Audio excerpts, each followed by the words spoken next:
El Reino Unido impone sanciones a exfuncionarios guatemaltecos, incluidos Yamatei y Porras, por corrupción. Las medidas impactan a figuras clave del gobierno y la justicia. Los 48 cantores cierran paso a camiones de bebidas alcohólicas y gaseosas en protesta por aumento salarial. La medida se mantendrá hasta que los diputados deroguen el acuerdo. Desarticulación de la banda Piratas de la Muerte. Un operativo en 10 municipios de Guatemala resultó en la captura de los responsables de 23 muertes. Taxistas se daban a sus víctimas, las asaltaban y dejaban sus cuerpos en la vía pública.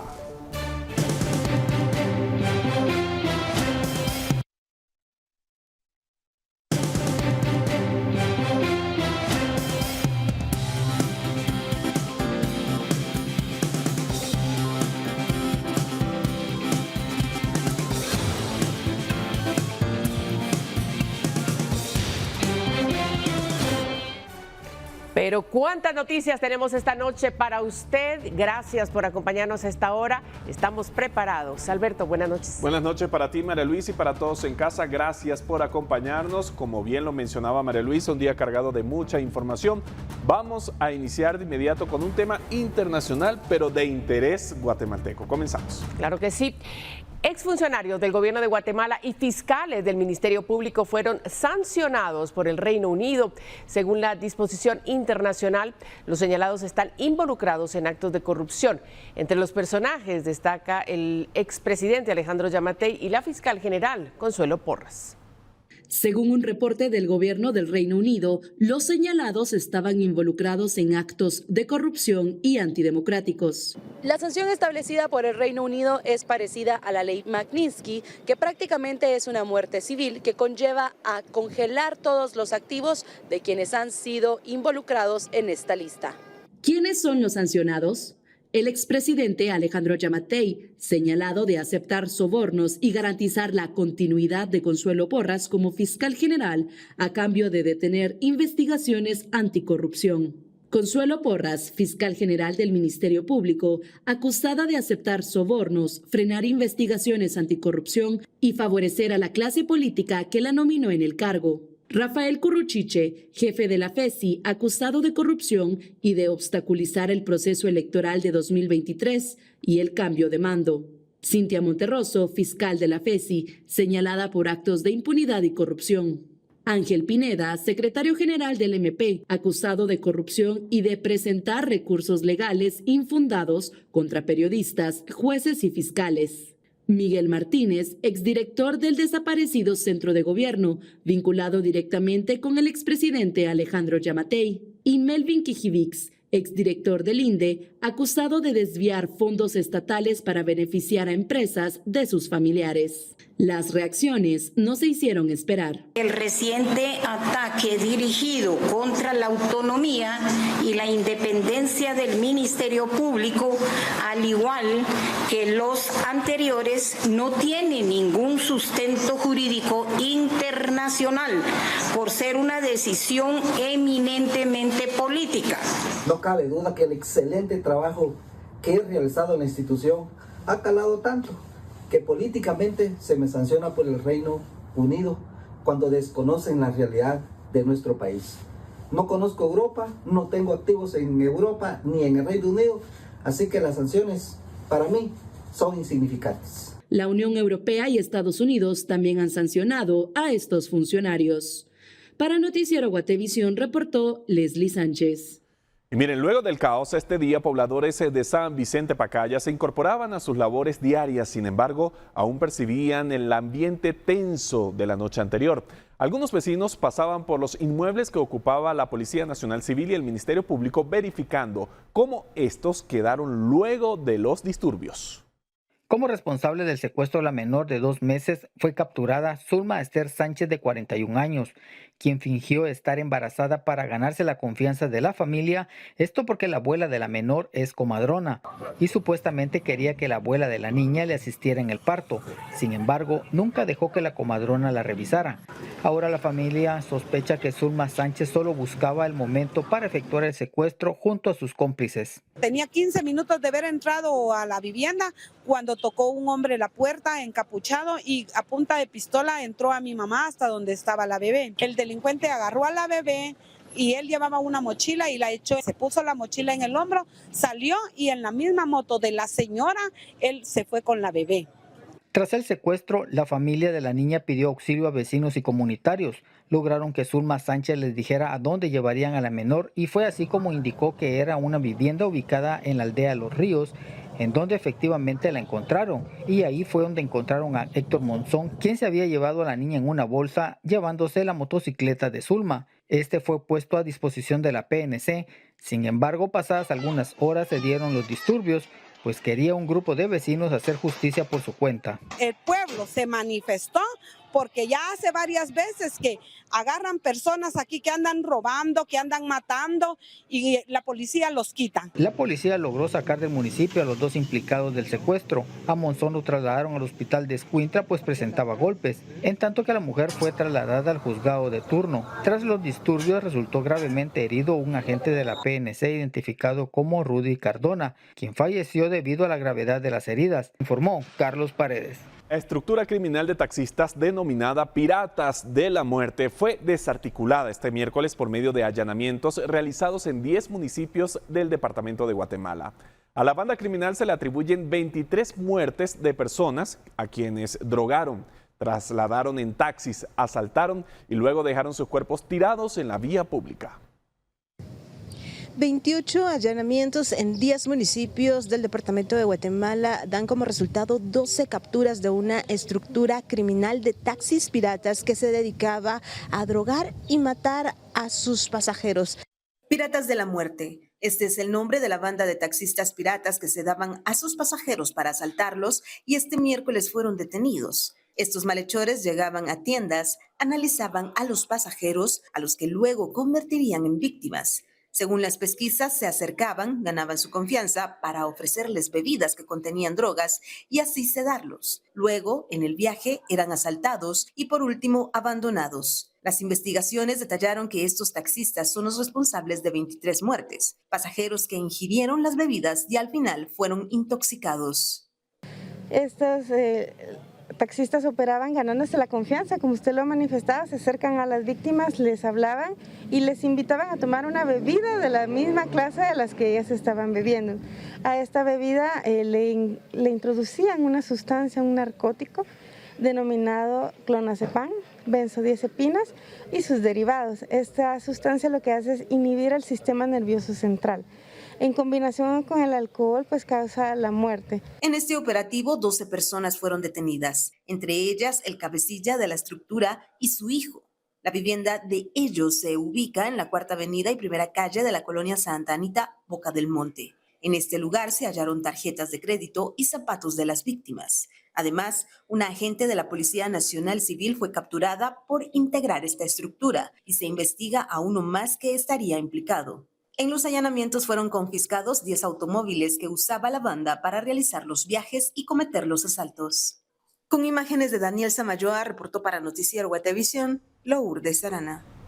Mire, siempre en este tema, según el Ministerio Público, la banda Piratas de la Muerte elegía a sus víctimas en gasolineras y, ya escuchaba, las intoxicaba y luego la robaban.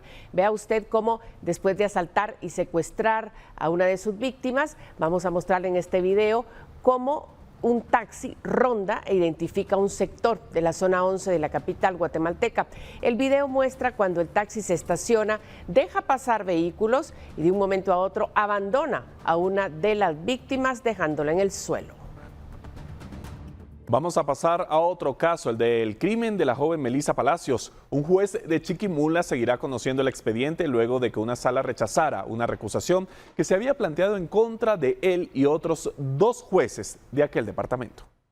Los magistrados de la Sala Mixta de la Corte de Apelaciones declararon sin lugar una recusación que buscaba separar del proceso al juez de primera instancia de Chiquimula, Juan José Regalado, quien actualmente conoce y seguirá resolviendo el expediente por el crimen de la joven Melissa Palacios. La recusación fue presentada por el Instituto de la Víctima y el Ministerio Público se adhirió, bajo el argumento de que Regalado había externado opinión sobre el caso, lo cual le imposibilitaba seguir conociéndolo, así como a otros 2 jueces de turno de ese departamento. Al declararse sin lugar la acción legal, el juzgado seguirá teniendo control de las resoluciones por este caso. Vamos a acudir a lo que nos corresponde, pero sí es muy notorio que se tiene la intención de que acá se favorezca los intereses de los indicados. Es por ello que, con toda la razón, la mamá de la víctima clama por justicia. Esta acción es independiente a la petición del Ministerio Público para que la carpeta judicial de este crimen se deje de conocer en Chiquimula y en cambio pase a la capital y se dilucide en un juzgado de mayor riesgo. Esto derivado de la forma en que familiares y conocidos de los procesados han llegado al juzgado con personal armado. Al finalizar la audiencia, la familia de Melissa Palacios lamentó la resolución.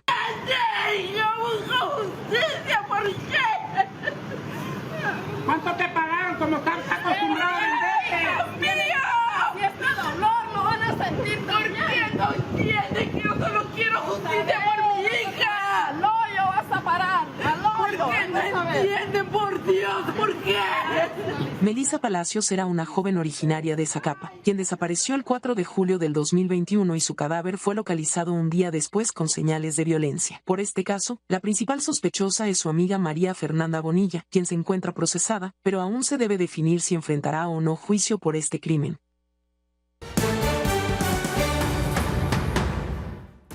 Continuamos. Tras el anuncio de los 48 cantones de no permitir el paso de los camiones que transporten cualquier tipo de bebidas alcohólicas y gaseosas, las autoridades aseguran que cada comunidad se organizará para implementar esta medida.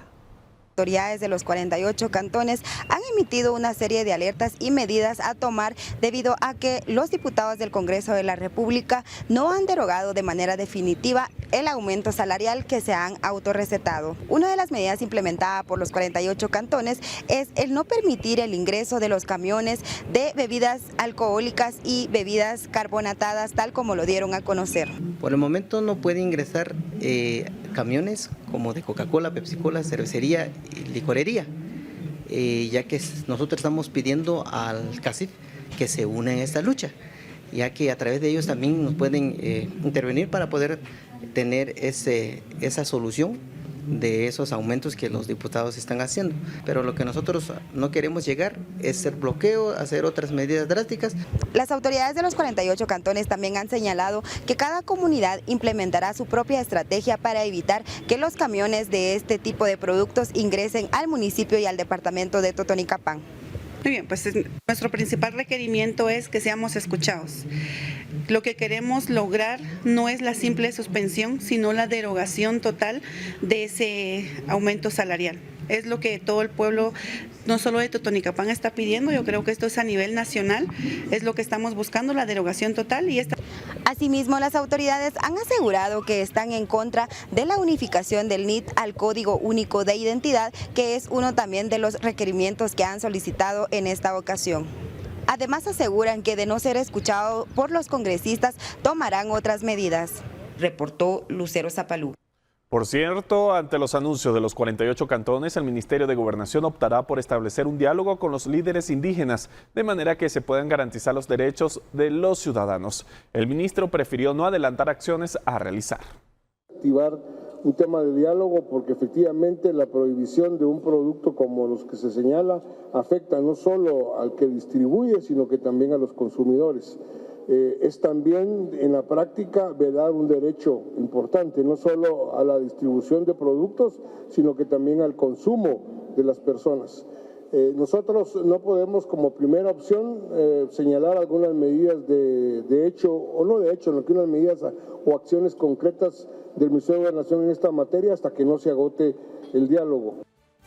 Por en este momento vamos a hacer una pausa en la información porque vamos a dar paso al programa Razón de Estado. Pero luego tenemos lo último de la jornada, así que no se aparte de la señal de Guatevisión, que regresamos luego de Razón de Estado.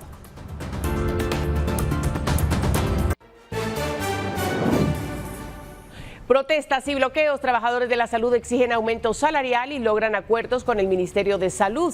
Movilizaciones suspendidas, pero la lucha sigue. Escándalo judicial en Alta Verapaz. 4 jueces enfrentan proceso disciplinario por consumo de alcohol en horario laboral y el hallazgo de una menor en el despacho de un juez.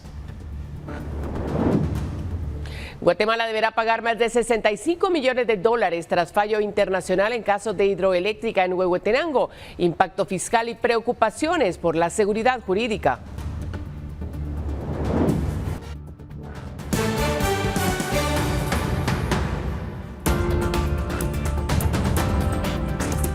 Gracias por continuar en sintonía de Guatevisión. Ya todo el equipo preparado para continuar con más información y en esta oportunidad con lo último de la jornada. María Luisa. Buenas noches, Alberto. A ustedes, gracias por estar con nosotros y vamos a la información. Afiliados al Sindicato Nacional San Juan de Dios salieron a las calles este miércoles para exigir un incremento salarial. Al menos 6 puntos fueron bloqueados y en otros 2 hubo protestas. Con al menos 12.000 integrantes en el Sindicato Nacional San Juan de Dios, los trabajadores de la salud realizaron movilizaciones y bloqueos en 8 puntos del país.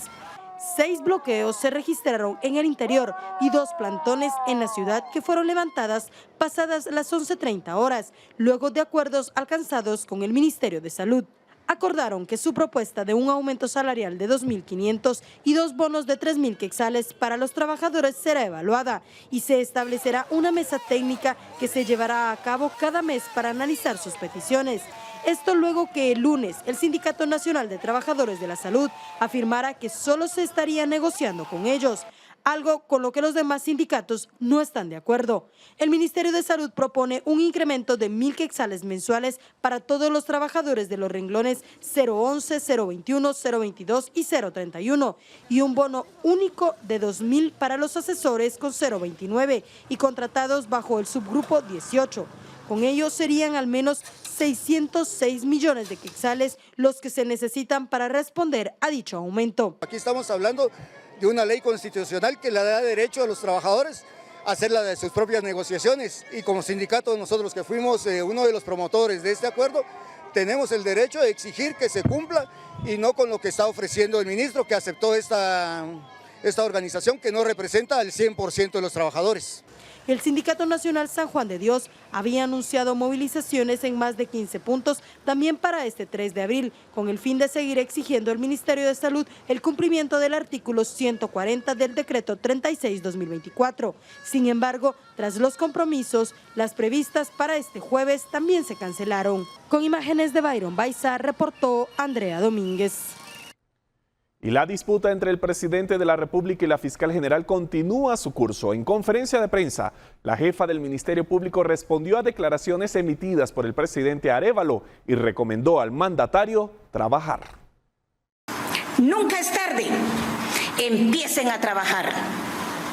En lugar de centrarse en contar los días que quedan, presidente, deberá enfocarse en contar los días para contrarrestar los asesinatos que ocurren a diario. Es momento de asumir su responsabilidad, trabajar. Así respondió la fiscal general del Ministerio Público, Consuelo Porras, a las recientes declaraciones del presidente Bernardo Arévalo sobre actores corruptos que, según él, solo tienen 1 año y 2 meses de oxígeno para continuar en impunidad. El comentario coincide con el tiempo que le resta a Consuelo Porras en el cargo como jefa ante el ente investigador. El verdadero malestar es el malestar de los corruptos.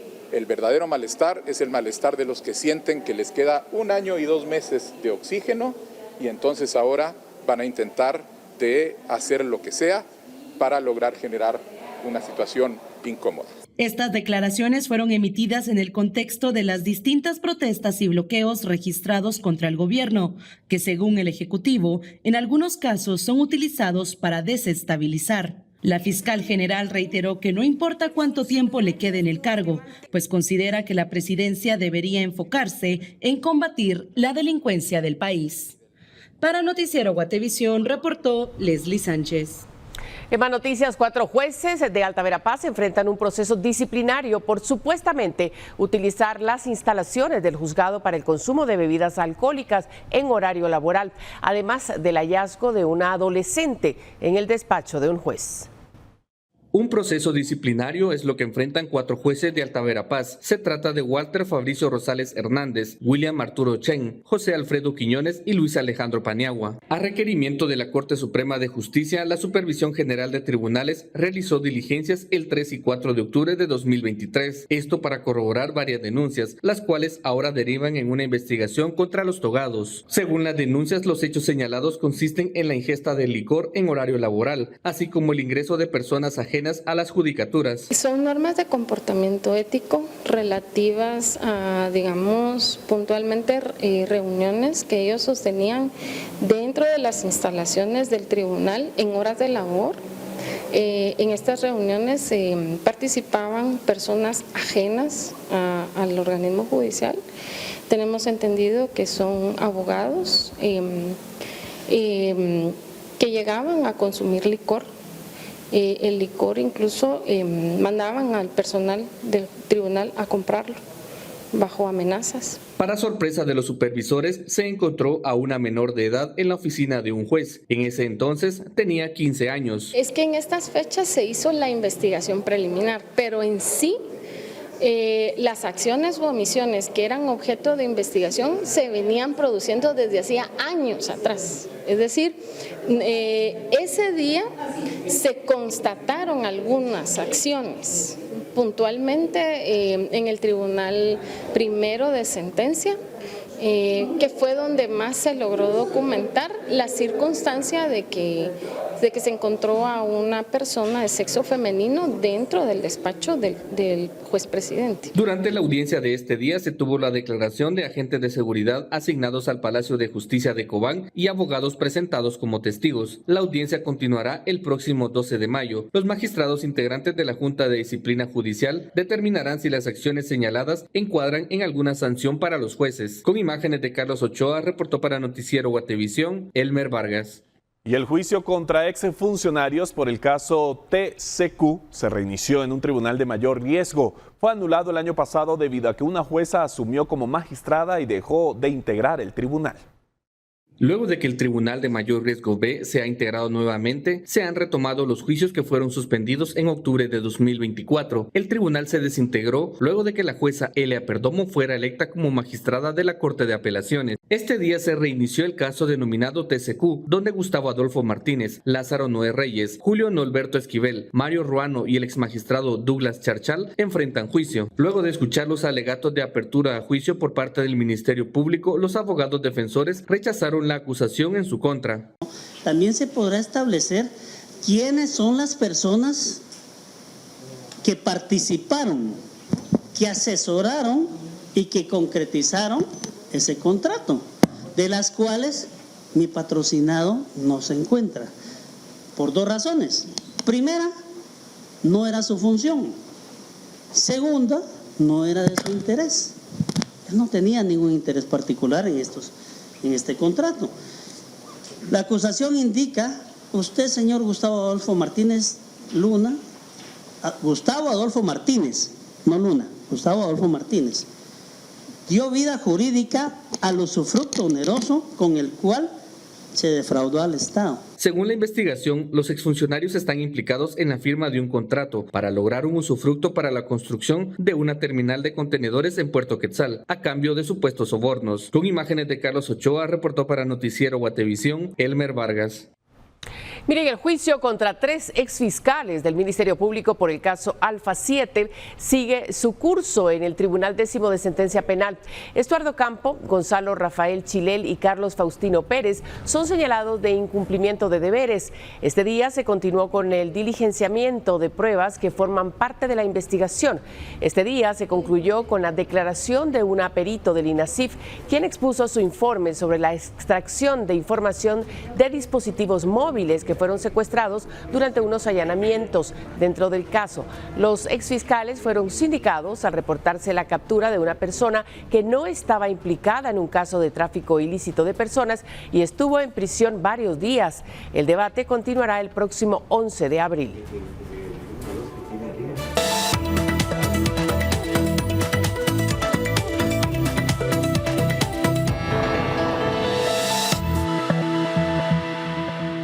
Hablemos de dinero porque un fallo emitido por el Centro Internacional de Arreglo de Diferencias Relativas a Inversiones refiere que el Estado de Guatemala deberá pagar alrededor de $65 millones a una empresa que construyó una hidroeléctrica en Huehuetenango debido a que ésta no pudo empezar a operar.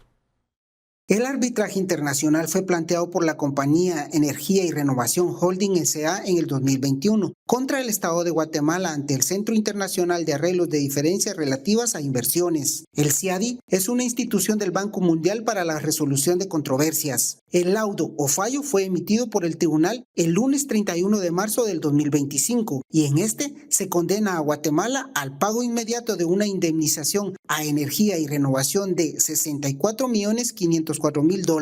También se resolvió que el país debe sufragar, además de sus propios gastos, la mitad de los gastos y honorarios incurridos por la empresa demandante, la totalidad de los honorarios y gastos de los miembros del tribunal, así como los gastos administrativos del CIADI, monto que se estima en unos $3.931.028.48 a la fecha del laudo. La cifra podría subir más porque a dichos costos se les debe aplicar los intereses acumulados a una tasa de interés anual capitalizable anualmente. Según el laudo del CIADI, se debe declarar que Guatemala violó el artículo 10.6 del Tratado de Libre Comercio entre Centroamérica y Panamá, firmado el 6 de marzo del 2002 y en vigor en la República de Guatemala y en la República de Panamá desde el 22 de junio del 2009, que se refiere a la protección a la inversión. El reclamo incluye falta de protección y seguridad, violación del tratado justo y equitativo, además de daños sufridos como resultado de ataques violentos al proyecto y omisión del Estado de brindar protección efectiva. Carmen María Torreviarte, presidenta del CACIF, indicó que este resultado tiene 3 aspectos que hay que considerar: la seguridad jurídica, el impacto fiscal y mejorar los mecanismos de diálogo. Indicó que esa cantidad debe pagarse con impuestos de los guatemaltecos y que se podrían invertir en cosas que hacen falta en el país, por lo que se vuelve a dejar una mala imagen.